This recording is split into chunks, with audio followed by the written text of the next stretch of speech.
And good morning. It's 11 a.m. Eastern Time, whatever time zone you happen to be in.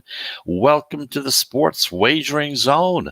We're coming to you live from Charlotte, North Carolina, right here on the I-95 Sports and Entertainment Network, as well as Blackjack TV. Of course, we're on Mile High Radio for people out in Colorado. And of course, we podcast on most of the major podcast platforms, such as Apple Podcast, Amazon Music, Spotify, just to name a few. We're on most of the major platforms as well. So, welcome to the show. It's Saturday morning.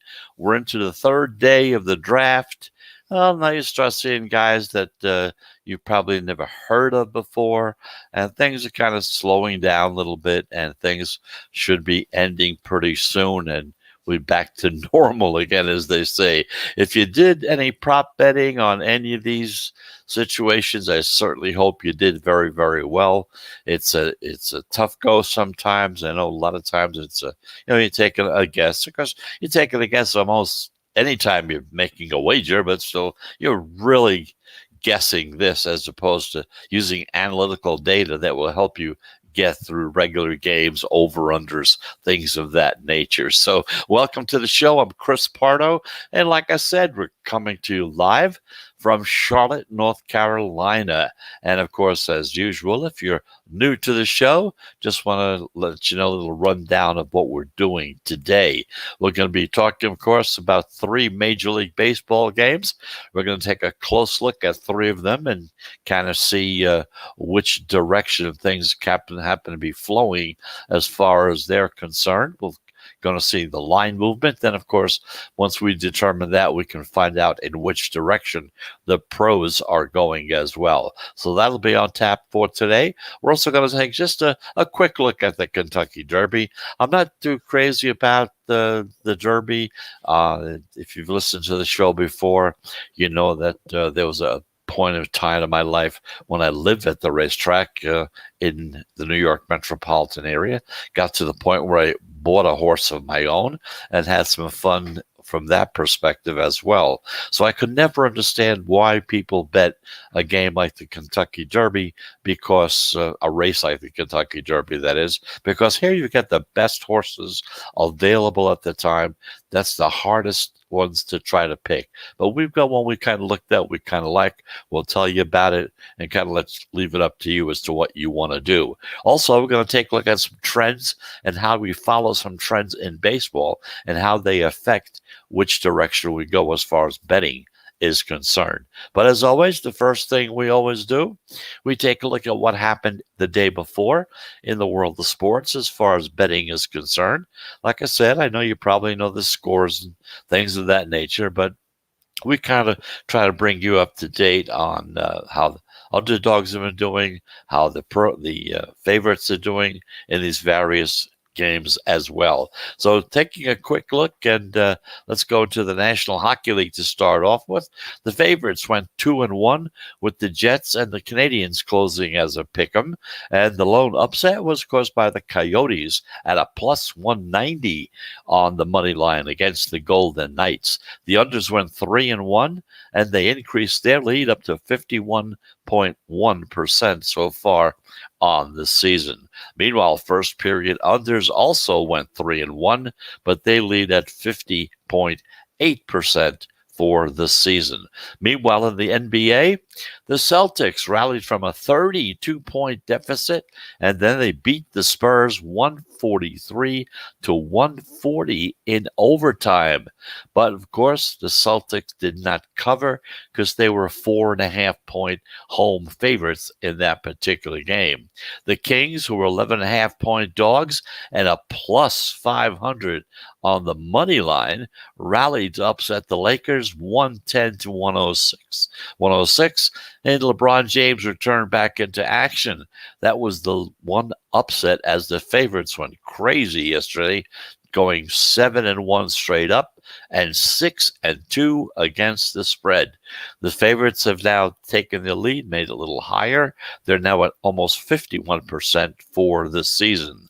Meanwhile, the unders yesterday went 5-3 and reduced the overs lead down to 50.2%. And meanwhile, back in Major League Baseball, the favorites did very well there as well. The favorites went 10-5. You had upsets, of course, by the Cardinals at plus 105 on the money line against the Pirates. The Phillies at a plus 150 against the Mets. The Nationals at plus 115 against the Marlins. The Orioles at plus 119 against the A's.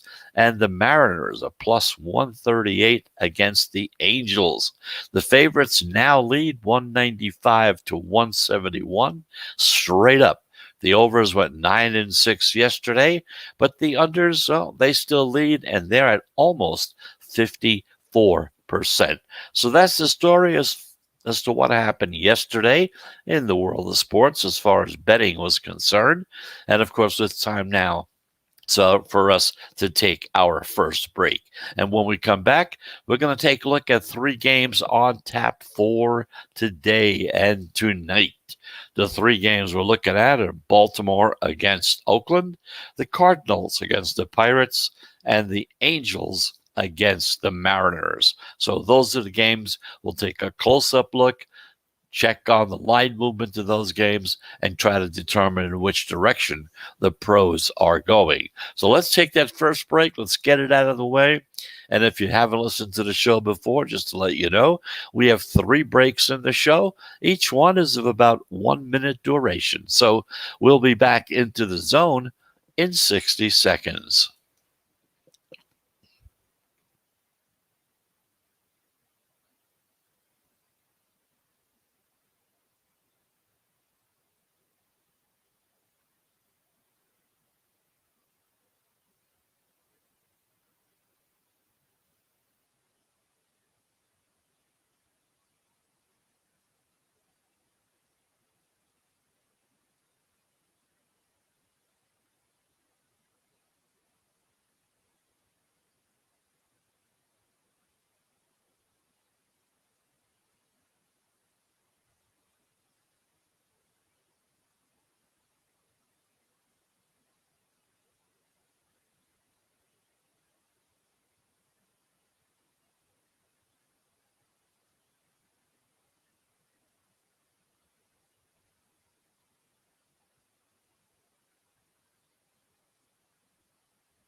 And welcome back. Welcome back. You're in the sports wagering zone. I'm Chris Pardo. Thank you very much for listening. Coming to you live from Charlotte, North Carolina. And of course, we're on the I-95 Sports and Entertainment Network, as well as on most of the major podcast platforms as well, such as Apple Podcasts, iHeartRadio, and many more as well. So let's take a look at 3 games on tap for today as far as Major League Baseball is concerned. Somewhere around 4 o'clock, about 4:05 or so, the Baltimore Orioles and the Oakland Athletics. The Baltimore Orioles are 12-14. The A's are 16-11 on the season. The Orioles came up huge for dog bettors on Friday night, and let's take a little closer look at that. They upset the Athletics 3-2 in the series opener as plus 120 road dogs. In tonight's rematch, Baltimore starts veteran righty Matt Harvey. He's 2-1 with a 4.26 ERA, while Oakland gives the ball to lefty Jesus Luzardo, who's 1-2 with a 5.40 ERA. Now, looking at the line, it opened with the A's listed as a hefty minus 170, home favorite, minus 170. Orioles opened as a plus 160 road dog. Now, the pros, they seem to like Oakland to kind of bounce back today in this particular game with a win today. And we've seen the A's get steamed up from minus 170 to minus 180 on the money line. Now, some books are even getting closer to 190.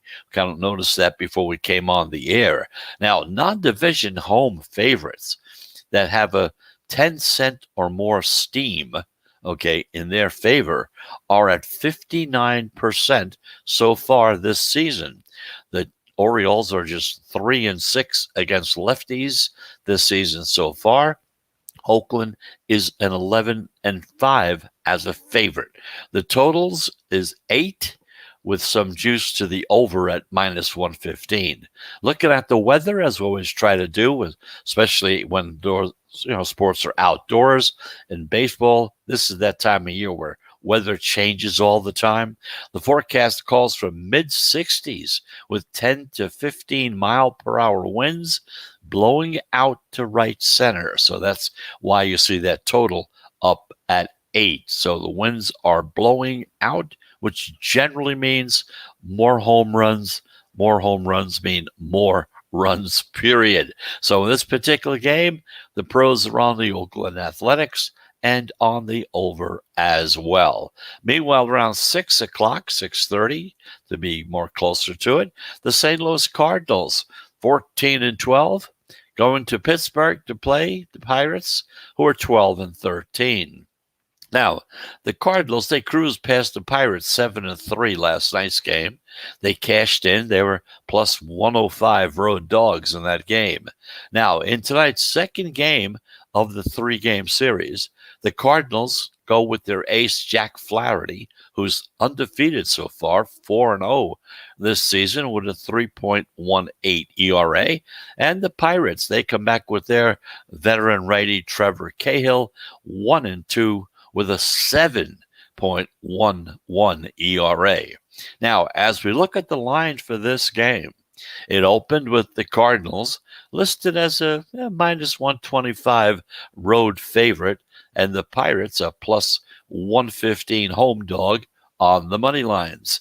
Now, the pro money, they see an edge with their starting pitcher matchup, and they promptly steamed St. Louis, driving the Cardinals from a minus 125 to minus 135 on the money line. That's a heavy steam.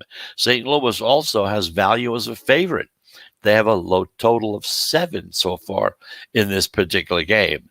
And remember, historically, low totals, they benefit the favorites because you have a fewer amount of expected runs, and more likely to come, those runs are more likely to come from what we call the better team. The Cardinals are plus 9 in run differential this season. The Pirates are minus 16. St. Louis is a perfect 5-0 in games that are started by Flaherty so far this season. So in this particular game, the pros are on the St. Louis Cardinals. We have one more game on tap, and that's around 9 o'clock Eastern time. You have the Los Angeles Angels, 12-12, playing the Seattle Mariners, 15-12. The Mariners took the first game of the series last night, 7-4. They upset the Angels at home as plus 138 dogs on the money line. In tonight's rematch, the Angels, they come out with Griffin Canning. He's 1-2 with an 8.4 ERA. And the Mariners, they come back with Elijah Newsom, 1-0 so far this season with a beautiful 1.69 ERA. So as we look at the line for this game, it opened with the Angels, a minus 140 road favorite, and the Mariners, a plus 130 home dog.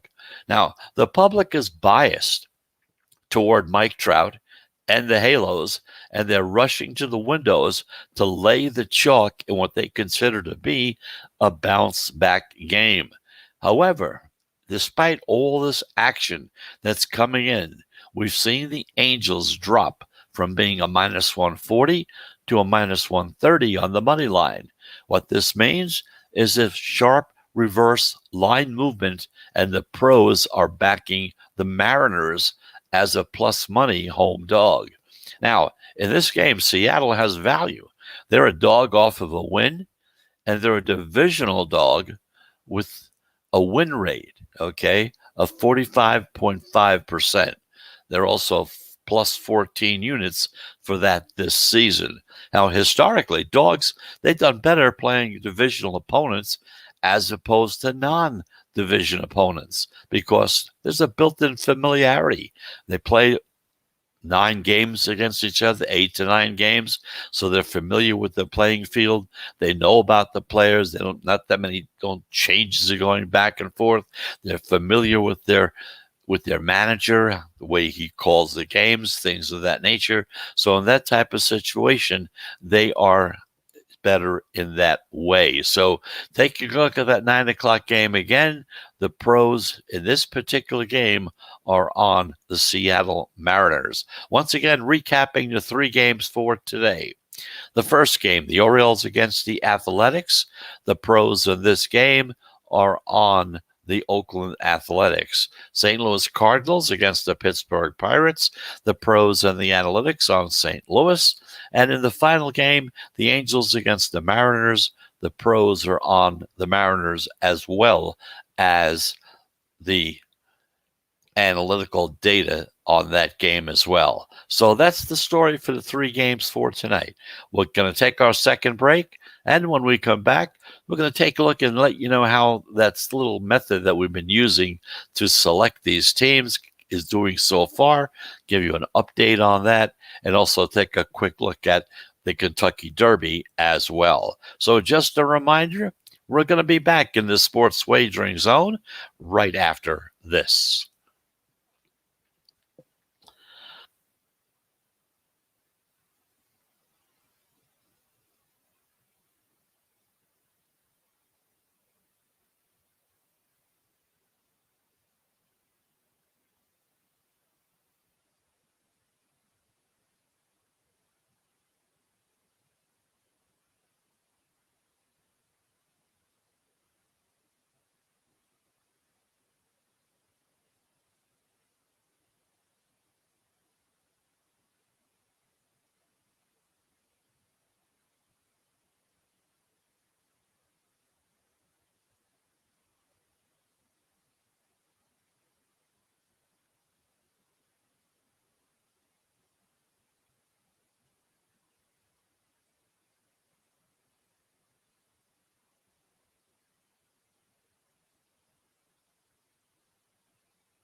And welcome back. Welcome back to the Sports Wagering Zone.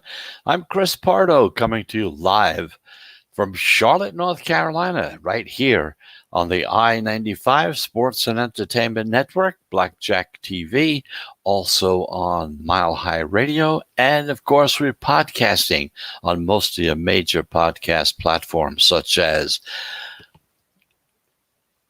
Amazon Music, that's one, okay.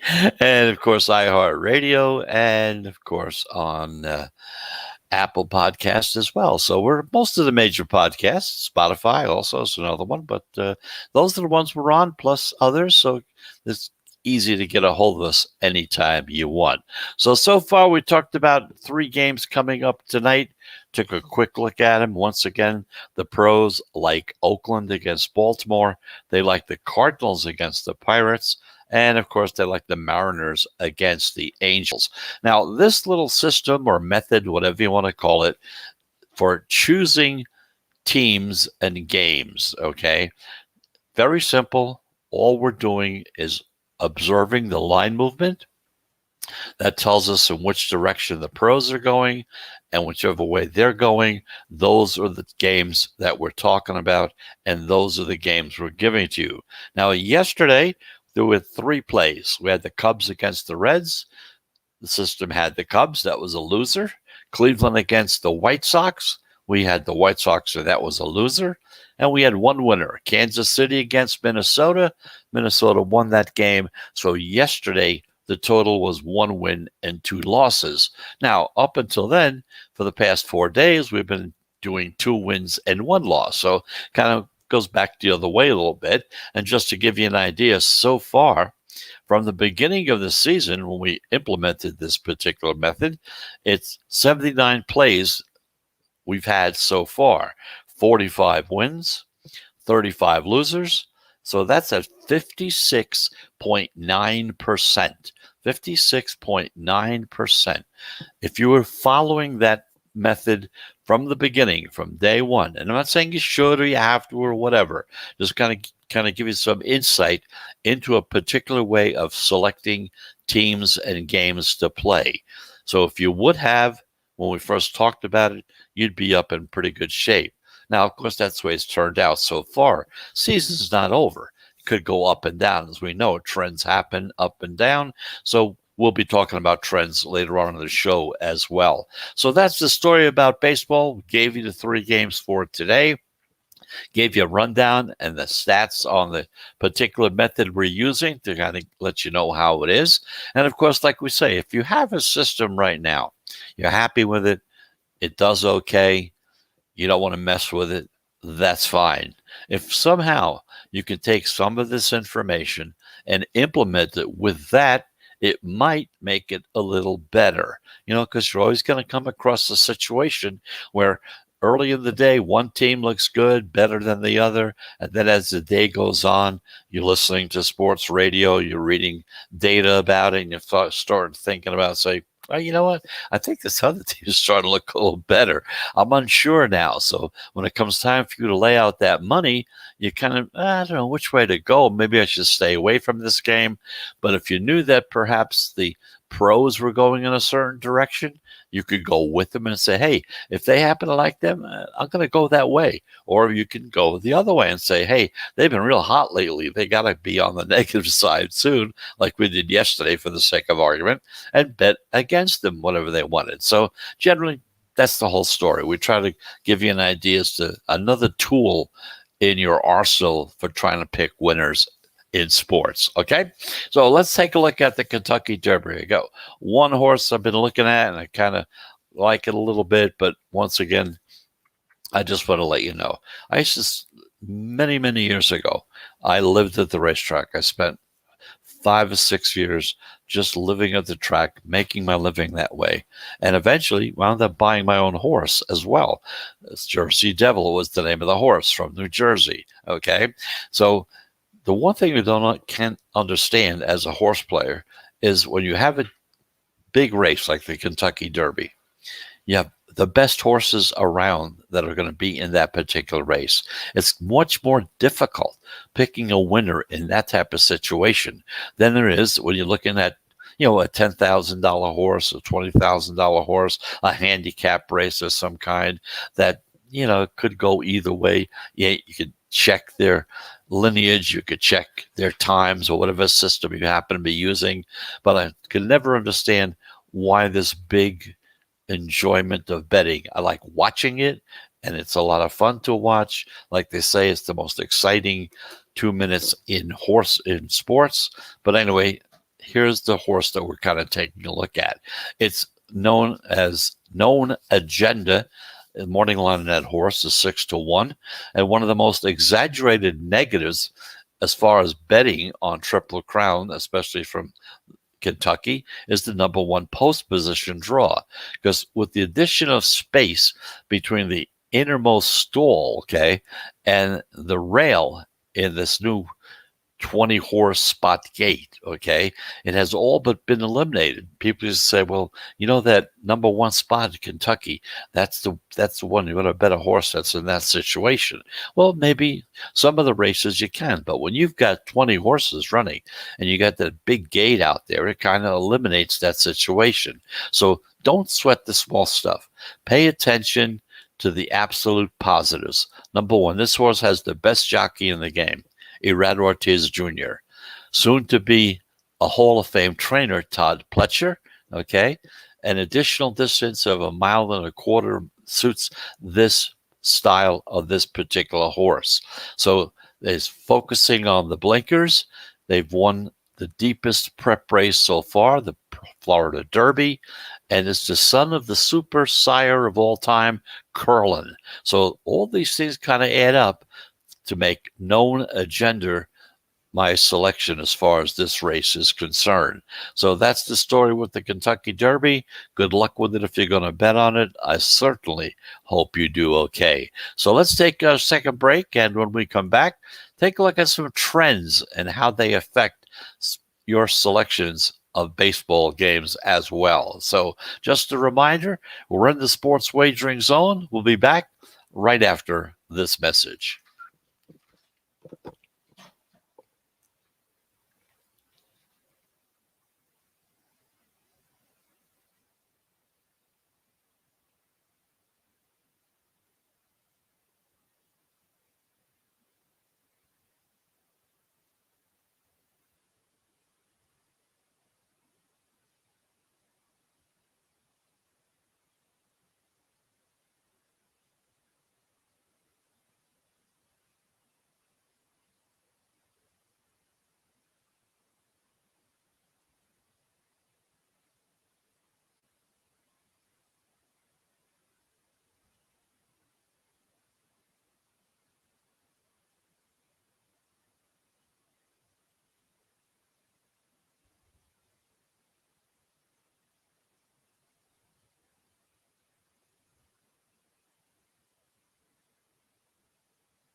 And welcome back. You're back in the sports wagering zone. I'm Chris Pardo. Thank you very, very much for listening. Coming to you live from Charlotte, North Carolina, the I-95 Sports and Entertainment Network. We're here every weekend, Saturday and Sunday, 11 a.m. Eastern Time. During the week, we're on at 12 noon Eastern Time, Monday through Friday. So let's take a look now at various situations as far as trends are concerned, because we talk about trends in many times in a negative way, and it's absolutely right, but there are some times when you can follow some trends that could be of some help to you. So just to give you an idea, last week there was an interview on Squawk Box. Pete Rose was asked about the things he looks for when he's picking baseball games, okay? And, of course, the answer that I found most interesting was about how the teams are playing lately. That's the whole story with Rose. He explained that teams have good days and have bad games, okay? And they can extend for more than one day. We know that. They can win 3, 4, 5, 6 games in a row, okay? In other words, it seems that he likes to back or to stay away from streaking teams. Now, is this a valid profit-making strategy? Well, the answer is kind of surprising when you start looking at some of the data. What is the common perception on what a streak is? It's winning or losing 3 games in a row. That's the common perception on a streak. If you win 3 games in a row, lose 3 games in a row, 4 games in a row, 5 in a row, what is it? Who knows what it is? More than that, I feel a streak starts when you beat more than one team during the run. In other words, with most series being 3 games, winning or losing 4 games in a row really does qualify as a streak, okay? So keeping that in mind, we decided to get in touch with Beth Labs, and they came up with some data and information. They have the computer technology to kind of come up with these type of stats, okay? And from the last 3 seasons in which a team won or lost 4 or more games in a row, we analyzed that data, okay? And what that team did in the 5th game in a variety of scenarios. Now, of the 24 instances so far this season in which a team has lost 4 in a row, 14 of those games saw the losing streak end right there. In the 4 cases where a losing streak got to 6 games, 3 teams ended their streaks in the next game. So in the 28 times in 2021 in which a team had won 4 straight games, only 11 extended that winning streak to 5. Okay? So this contrarian type of results in 2021 really follows a pattern of recent years. In fact, it's generally a better handicapping strategy to fade the winning streaks. In other words, don't play those and back the losing streaks. This would certainly qualify as what we call fading the public, and it's a typical way of betting. Now, of course, there are exceptions to every rule, no doubt about it. And had bettors chosen to fade Oakland when its winning streak reached 4 games back in April, okay, they would have lost a significant bankroll chunk all the way through April 25th. The A's had a 13-game winning streak, and that was really the outlier, the exception. It wasn't the rule. So going back to the start of the 2018 season gives us a sizable database to kind of take a look at and see how it went. And thus, these are the findings that should be of value. There's a steady and consistent increase in the return on your investment from backing the teams in each successive game of a losing streak. Some bettors may consider this a method of we call chasing, okay?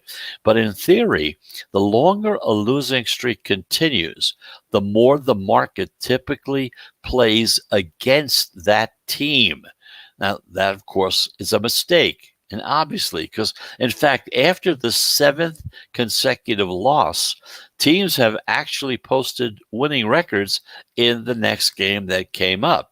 Now, it's not a perfect slope like the losing streak data. The negative return on investment of teams getting deeper into winning streaks also tends to increase with the successive games that are left. There seems to be a breaking point on this data as well, being that after a 6th straight win, teams tend to be almost hit a wall at that point, both in terms of a winning percentage and, of course, that return of investment for you guys as bettors. Now that's been said, and the overall strategy, the overall takeaway here is that it's never profitable to consistently back teams that have won 4 or more consecutive games. So if they've won 4 or more consecutive games, the idea is to go along and bet the dog in that situation. Because like we say, it's not perfect. It doesn't work all the time. But of course, we're looking over a long period of time, and that's what we're thinking about. So that's the way it kind of sits, but over a period of time. So you see a game where a team has won 4 in a row, the chances of them losing the 5th game are very good statistically, going back many years as well. Now we're going to look more at that during the week now that the draft is just about done, all the hoopla and everything is over with. We'll have some time to kind of look at some of these little sideline ways to look at betting as well. So anyway, that's the story there. Once again, I want to let you know about the 3 games we have on tap for today. You have Baltimore against Oakland. The pros are on Oakland. You have the Cardinals and the Pirates. The Angels against the Mariners. In the Cardinals game, the pros are on the Cardinals, and Angels and the Mariners, the pros are on the Mariners in that game as well. So that's the story. Thank you very much for listening. Have a very great Saturday.